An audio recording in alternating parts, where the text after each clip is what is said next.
Olá, boa tarde. Sou o Dr. Antônio Martins de Farias e estou aqui primeiramente para agradecer a Deus por estar vivo e a você, meu amigo, minha amiga, que tem dado seu like, seu dislike, tem feito seus comentários.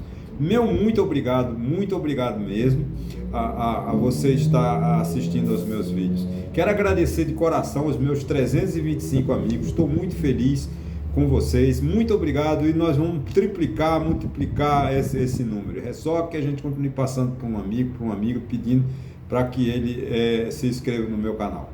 Olha, gente, muito obrigado mesmo, tá? Bom, gente, esse vídeo de hoje, deixa bem claro que estou gravando hoje, dia 14 de março, amanhã, dia 15, esse vídeo vai ao ar, e também gravarei outro para que vá ao ar na sexta-feira, tá?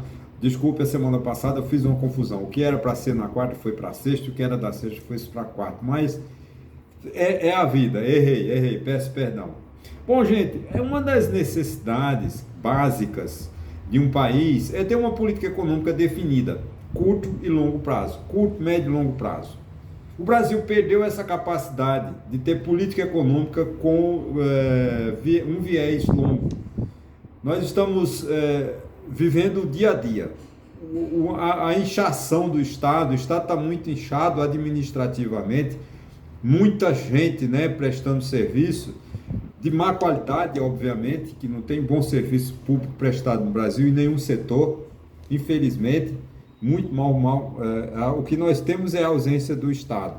Mas a gente percebe que 80%, né, das famílias brasileiras estão endividadas, não estão conseguindo pagar, assumir seus compromissos. 80 milhões, né, de brasileiros estão, 80 milhões de brasileiros estão com seu nome no SPC Serasa. Ah, são velhacos? Não, o povo brasileiro é um povo honrado, é um povo que gosta de assumir seus compromissos, simplesmente não podem. E se endividaram através do cartão de crédito e hoje não conseguem mais honrar as suas compras. Além do desemprego, que acho que 90% das pessoas que não conseguem honrar suas dívidas é porque não tem emprego, né? Mesmo o anúncio de que a população brasileira está quase em pleno emprego. Parece que 4 estados brasileiros está atingindo o pleno emprego. Eu confesso a você que gostaria de crer nessa possibilidade, mas acho muito difícil. O número de pessoas desamparadas no Brasil é muito longa, muito grande. Mas vamos lá. A queda da Americanas não foi sistema financeiro, tá? Foi má fé mesmo. Cabe à justiça apurar os culpados e caso tenha realmente vericidade nos fatos, que eles assumam as suas responsabilidades. Mas ela pode, o problema da Americana pode sedimentar, incrementar um sistema pior, porque os bancos que perderam 7, 12, 14 bilhões, 40 bilhões, eles vão obviamente cobrar os juros mais caros do contribuinte, né, dos seus clientes, para poder emprestar, e consequentemente a taxa de juros, ao invés de baixar, ela aumenta. Isso é lamentável, tá? A inflação de fevereiro em relação a janeiro deu um aumento de 53 para 64, é um número alto. Então não tem as diretrizes, né, orçamentárias, elas não preveem uma condição de que a gente encontre no futuro uma situação benéfica, uma situação boa para o Brasil. Nós viveremos sem dúvida um período de insegurança, de desemprego, alta inflação. O que é o problema da inflação? A alta da inflação, gente, só quem paga é o pobre, porque o rico ele se defende da inflação, ele monetiza, dolariza os seus salários, por exemplo, no Brasil, ou seu subsídio, e se garante numa moeda forte. O brasileiro não. O pobre ele tem que ir ao supermercado com o mesmo salário mínimo, né, valendo menos 14%, menos 3%, menos 7%, menos 64%, né, no mês. Ele ganha salário mínimo e não tem como se proteger. Isso é muito ruim, isso é falta de política econômica. As empresas também já encontram dificuldade, né, de encontrar empréstimo. Por quê? Porque com a questão da Americana, e também com a alta taxa de juros, né, começam a escassez maior de recursos, né, de dinheiro. Eu estava lendo domingo uma notícia de que os títulos da dívida pública brasileira de 9 anos saltaram de 3% para 6%. Isso é muito alto, porque falta o quê? A regulação do mercado, quanto o governo pode gastar, quanto o governo não pode gastar. Viu a chamada arcabouço fiscal, o ministro Fernando Haddad promete que mandará ainda esse mês para o Congresso Nacional para dar uma sustentação de forma assim, mais ou menos na economia. Tomara que ele mande. Né? Essa confusão política, também precisamos de cobrar da senhora Gleisi Hoffmann, acho que é Gleisi Hoffmann, presidente do PT, para que ela manere as suas palavras, não agrida tanto, né, tanto o presidente do Banco Central, como também os próprios parlamentares. Porque o presidente Lula, ele foi muito mal educado para com o presidente do Banco Central, porque o presidente do Banco Central, você pode discordar dele. Como eu discordo também, por exemplo, dos ministros do STF, que foram a maioria, quase 90% dos ministros do STF foram nomeados por Lula. E agora o Lula, cada um que diz que vai confiar no STF, não, porque foi indicado pelo Lula. Isso não é. O ministro do STF é ministro do STF. O presidente do Banco Central precisa de ser respeitado da mesma modo como a gente tem que respeitar o presidente o ministro do STF. O presidente do Banco Central não é um Zé Ninguém, não é para chamar a baixaria que a presidente do PT está fazendo em relação a ele. Eu não tenho aqui procuração para defender o presidente do Banco Central, mas se ele foi lá indicado por Jair Bolsonaro, mas ele foi sabatinado pelo Senado, os senadores aprovaram o nome dele e ele tem que cumprir um mandato. Gente, é lei. Democracia é lei. Não é a vontade de Lula. O governo do Brasil, eu fiz isso até o vídeo da semana passada sobre isso, o governo no Brasil não é do Lula. O governo do Brasil, o governo de Lula não é o governo do PT. O governo de Lula não é um governo para Gleisi Hoffmann. O governo do Brasil é para todos os brasileiros e para respeitar a lei. Né? Como eu falei, né? O Lula, porque é amigo do Daniel Ortega, ditador da Nicarágua, aí o Lula manda o embaixador do Brasil se omitir na ONU. É covardia, é falta de respeito à soberania nacional. O embaixador do Brasil na ONU tem que votar contra qualquer ditadorzinho de meia tigela, como é esse da Nicarágua, tal de Daniel Ortega, que está desrespeitando direitos humanos. Gente, a pior coisa que ele, como eu li essa semana, ele está caçando a nacionalidade das pessoas. Isso é uma das maiores estupidez da história da humanidade. Você tirar de uma pessoa o título de cidadão brasileiro, por exemplo. Eu ficaria profundamente chocado se o presidente Lula amanhã me mandasse dizer agora caça a cidadania de Antônio. Ele vai ter que morar em Cuba, vai ter que morar na Venezuela, vai ter que morar nos Estados Unidos, onde quiser, porque ele não pode morar no Brasil, porque nós tiramos a nacionalidade dele. Jamais. Presidente, eu nasci em Taquaritinga do Norte, num lugar chamado Serra dos Bois, município de Taquaritinga do Norte, no estado de Pernambuco, e com muito orgulho sou brasileiro. Portanto, o mesmo amor que nós devemos ter à pátria, esse cidadão da Nicarágua que se posiciona contra esse tal de Daniel Ortega, não pode ter sua cidadania caçada. E você, Lula, porque é amigo desse presidentezinho de meia tigela, você manda que seus embaixadores na ONU se omitam. Isso é uma vergonha. É uma vergonha para o Brasil, uma vergonha para o PT. Presidente Lula, o senhor é o presidente do Brasil, não é o presidente de um partido. O senhor, no seu discurso de posse, foi muito claro, um dos melhores discursos que o senhor já leu na sua vida. O senhor prometeu que governaria para os 215 milhões de brasileiros, que não teria distinção entre A e B, e o senhor está fazendo distinção, o senhor está governando para a linha do PT.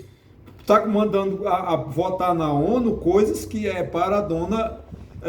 para atender aos interesses de um ditador. O senhor tem todo o direito de ser amigo de Cuba, ser amigo da Venezuela, ser amigo de quem o senhor quiser. Agora, por favor, não deixe o Brasil se omitir numa hora que ele tem que defender, que nós temos que defender os direitos humanos. E o que está faltando na Venezuela, o que está faltando na Nicarágua, o que está faltando em Cuba são direitos humanos. O senhor sabe disso. Não adianta o senhor negar. Então, é uma necessidade que a gente tem que cobrar do nosso governo. Eu sei que desviei, né, da política econômica para a política, mas tudo está assegurado, porque essa dubiedade política do Partido dos Trabalhadores dificulta o Brasil. Qual é o investidor estrangeiro que vem investir no Brasil se o presidente da República não sabe se está ao lado de Fidel Castro ou se está ao lado dos direitos humanos? Qual é o investidor que vai investir no país cujo presidente da República não respeita o presidente do Banco Central, que foi eleito, indicado, sabatinado e aprovado pelo Senado Federal e tem um mandato a cumprir? E a presidente do partido fica desmoralizando, tentando, se ele tivesse vergonha na cara, ele diz, não, ele não tem que sair, não, ele tem que cumprir o mandato. Quem tem que criar vergonha e ficar quieta, calada, é a senhora Gleisi Hoffmann, presidente do PT. Que o presidente do Banco Central está de acordo com a lei que foi votada no Congresso Nacional, que diz que o mandato dele parece que é de 2 anos e terminará sempre 2 anos depois, de 4 anos, com 2 anos depois do mandato do presidente. Então o presidente Lula tem que suportar a presidência do Banco Central durante esses mais 2 anos. Isso é lei. O presidente do Banco Central não tem que obedecer à vontade política do Lula. Se o presidente Lula quer um empreguinho lá no Banco Central para informar, para indicar ditadores, como ele indicou, como ele entregou os órgãos públicos, como está hoje no Globo, como está hoje no Estado de São Paulo, a Codevasp, todas as instituições do Nordeste para a União Brasil, o senhor presidente Lula, o senhor pode fazer o que o senhor quiser, o senhor retalhe o Brasil, mas respeite pelo menos as instituições do Banco Central, que tem uma lei que tem que ser cumprida. Isso é para dar sustentação à política econômica. Tomara que o ministro da Fazenda, o Fernando Haddad, mande ainda esse mês um projeto de arcabouço, como o senhor está dando o nome de arcabouço, que nada mais é do que um projeto, né? Ou um pequeno rascunho do que se vai ser a política econômica ou do que vai ser o tal do superávit fiscal para garantir a questão fiscal do país, política fiscal do Brasil. Tomara que seja boa e eu apoio. O povo brasileiro deve apoiar. Agora, é preciso que o governo do Lula diga para que veio, porque já está há 2 meses governando e até agora ele não fez nada. Você vê, na Amazonas, no janeiro e fevereiro, tivemos maiores períodos de queimada. Cadê a ação da Amazônia? Eu estou respeitando muito as ações, as atitudes lá com relação da família Yanomamis, lá com os nossos índios, tudo bem, nós temos... Agora, uma política econômica, uma política para salvar a Amazônia. Não vi ninguém dizer que mandou Força Aérea, que mandou Exército, que mandou Marinha, mandou Aeronáutica para resolver os problemas da Amazônia. A Amazônia é uma questão de guerra.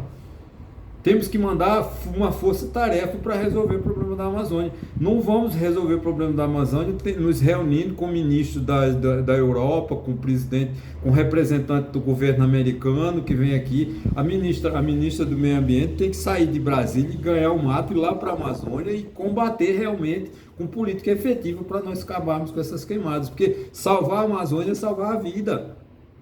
Tudo isso são situações que a gente precisa para poder encontrar um equilíbrio para a nossa economia. O país, do jeito que está, não vai sair dessa mesmice. Eu entendo que o presidente Lula começou a governar não faz nem 2 meses, mas ele tem que demonstrar que tem força e quer governar. Mas por que o presidente não fez esse projeto arcabouço antes de ser eleito? Por que depois de ser eleito que começou a elaborar esse projeto? Porque a desculpa que o senhor que não tinha um plano econômico, porque o senhor já tinha governado o Brasil. Só que o senhor governou o Brasil em outra época, em 2003 até 2013, com a presidente Dilma. Mas o senhor viu o que a presidente Dilma fez. A presidente Dilma, que o senhor quer, porque quer resgatá-la, provocou uma das maiores recessões econômicas da nossa história. Nós temos que ter respeito pela presidente Dilma como cidadão, como a primeira mulher brasileira a ser presidente da República. Esse respeito eu tenho. Agora, não podemos dizer que ela foi uma heroína, que ela foi a melhor presidente do país, que não foi, que ela provocou a crise econômica que nós estamos vivendo hoje. O país parou de crescer, porque não vamos nos conformar com um crescimento de 1%, 2% da economia brasileira por ano.